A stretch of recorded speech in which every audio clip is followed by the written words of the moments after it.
OAS பக்தி நேயர்களுக்கு வணக்கம். நான் உங்கள் நாகசக்தி அருள்வாக்கு ஜோதிடர் கோமலகாந்தி.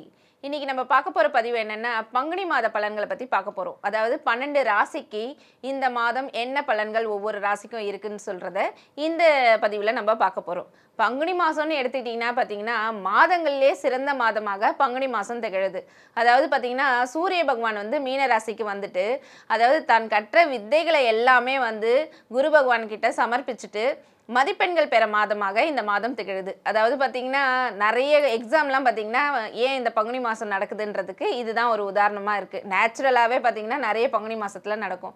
அதே மாதிரி வசந்த மாதம் சொல்லிட்டோம் சொல்லுவாங்க. ஏன்னா பார்த்தீங்கன்னா, இந்த ஆலமரம், வேப்ப மரம், இந்த மாதிரி மரங்கள் நிறைய மரங்கள் இருக்கும் பாருங்கள், அதனுடைய அந்த இலைகள் எல்லாமே வந்து உதிர்ந்துட்டு புதிதாக வந்து இலைகள் வந்து உதிர்க்கிற மாதமாக வந்து இந்த மாதம் திகழுது. அதாவது அவ்வளோ வந்து ஒரு வசந்த மாதமாக இருக்குது. அது மட்டும் இல்லாமல் நிறைய நம்மளுடைய கடவுள்கள் இருக்காங்கல்ல, அவங்க எல்லாருக்குமே வந்து திருமணம் நடைபெற்ற மாதமாகவும் இந்த மாதம் இருக்குது. அதாவது பார்த்திங்கன்னா, ஸ்ரீ ராமபிரானுக்கு சீதா தேவியை வந்து மணமுடிச்ச நாள் இந்த பங்குனி மாதம் தான். அது மட்டும் இல்லாமல் ராமர் மட்டும் இல்லாமல் ராமருடைய தம்பி பரதன் இவங்களுக்கெல்லாம் கூட பார்த்தீங்கன்னா இந்த மாதத்தில் தான் வந்து திருமணம் நடைபெற்றிருக்கு. ஸோ அவ்வளவும் வந்து ஒரு விசேஷமான மாதமாக இந்த மாதம் இருக்குது. அது மட்டும் இல்லாமல் மகாவிஷ்ணு வந்து லக்ஷ்மி தேவியை வந்து அவருடைய நெஞ்சில் வந்து குடிபெயர்ந்த மாதமாகவும் இந்த மாதம் இருக்குது. அது மட்டும் இல்லாமல் பிரம்மர் வந்து அதாவது சரஸ்வதி தேவியை வந்து தன்னுடைய நாவில் வந்து சூடிக்கொண்ட மாதமாகவும் இந்த மாதம் இருக்குது. அவ்வளவும் வந்து ஒரு விசேஷமான மாதமாக இந்த பங்குனி மாதம் திகழ்ந்துட்டு இருக்கு. அதே மாதிரி பார்த்தீங்கன்னா, பங்குனி மாதம்ன்றது பார்த்தீங்கன்னா 12வது மாதமாக வருது. அது மாதிரி 12வது நட்சத்திரமாக வர உத்திர நட்சத்திரத்தில் வந்து இந்த பங்குனி உத்திரம் வந்து நடைபெறுது. அதே மாதிரி ஸ்ரீ ராமநவமியும் பார்த்தீங்கன்னா இந்த பங்குனி மாதத்தில் தான் இருக்குது. அந்த மாதிரி அவ்வளோ வந்து ஒரு விசேஷமான மாதம் இந்த பங்குனி மாதமாக இருக்குது. இப்போ வந்து பார்த்தீங்கன்னா மிதுன ராசிக்கு பார்த்தீங்கன்னா இந்த பங்குனி மாதம் வந்து எப்படி இருக்குன்னு சொல்லிட்டு நம்ம சோழி பிரசனம் மூலமாக பார்க்கலாம்.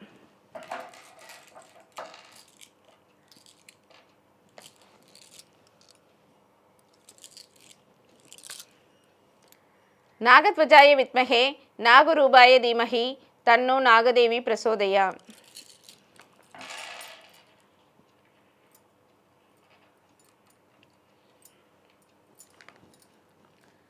மிதுன ராசிக்கு பார்த்தீங்கன்னா இந்த மாதம் வந்து ரொம்ப அமோகமாக இருக்குது. அதாவது நீங்கள் நினச்சதெல்லாம் வந்து தொட்டது தொடங்கும் அப்படின்னு சொல்லுவாங்க.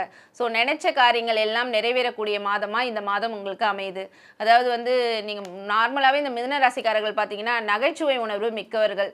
ஸோ வந்து இந்த இந்த காமெடி ஆக்டர்ஸ்ங்க அவங்களுக்குலாம் பார்த்தீங்கன்னா ஒரு அங்கீகாரம் கிடைக்கக்கூடிய மாதமாக இந்த மாதம் அமையுது. அது மட்டும் இல்லாமல் நீங்கள் யாராவது ஒரு உதவின்னு சொல்லிட்டு மிதுன ராசிக்காரர்கள்கிட்ட வந்து கேட்டாங்கன்னா அந்த உதவியை செஞ்சுட்டு தான் அடுத்த வேலையை பார்க்கக்கூடியவர்கள். அதாவது தனக்கு மிஞ்சி தான் தான தர்மம்னு சொல்லுவாங்க.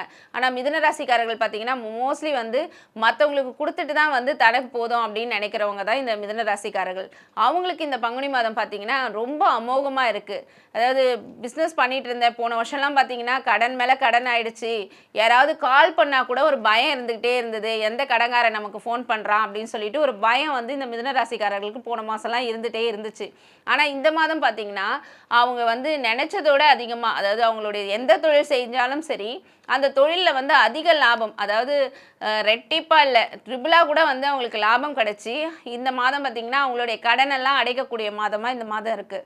அது மேலே பார்த்திங்கன்னா இந்த கிரெடிட் கார்டு வந்து தேய்ச்சி கையே ஓஞ்சு போயிருக்கும், அந்த அளவுக்கு வந்து கடன் வாங்கி வச்சுருப்பாங்க. ஸோ இந்த மாதம் பார்த்திங்கன்னா அது எல்லாமே வந்து அடைக்கக்கூடிய மாதமாக இந்த மாதம் இருக்குது. அது மட்டும் இல்லாமல் இந்த வேலைக்காக வந்து வெளியூர் பயணம் செய்யணும்னு நினைக்கிறவங்களுக்குலாம் பார்த்திங்கன்னா அவங்களுக்கு வந்து அந்த வெளிநாட்டுக்கு வந்து விசா கிடைக்கல, நம்ம வந்து என்ன பண்ணலாம், இல்லை வேலை எதுவும் கிடைக்கல அப்படின்னு சொல்லிட்டு நிறைய பேர் யோசிச்சுட்டே இருந்திருப்பாங்க.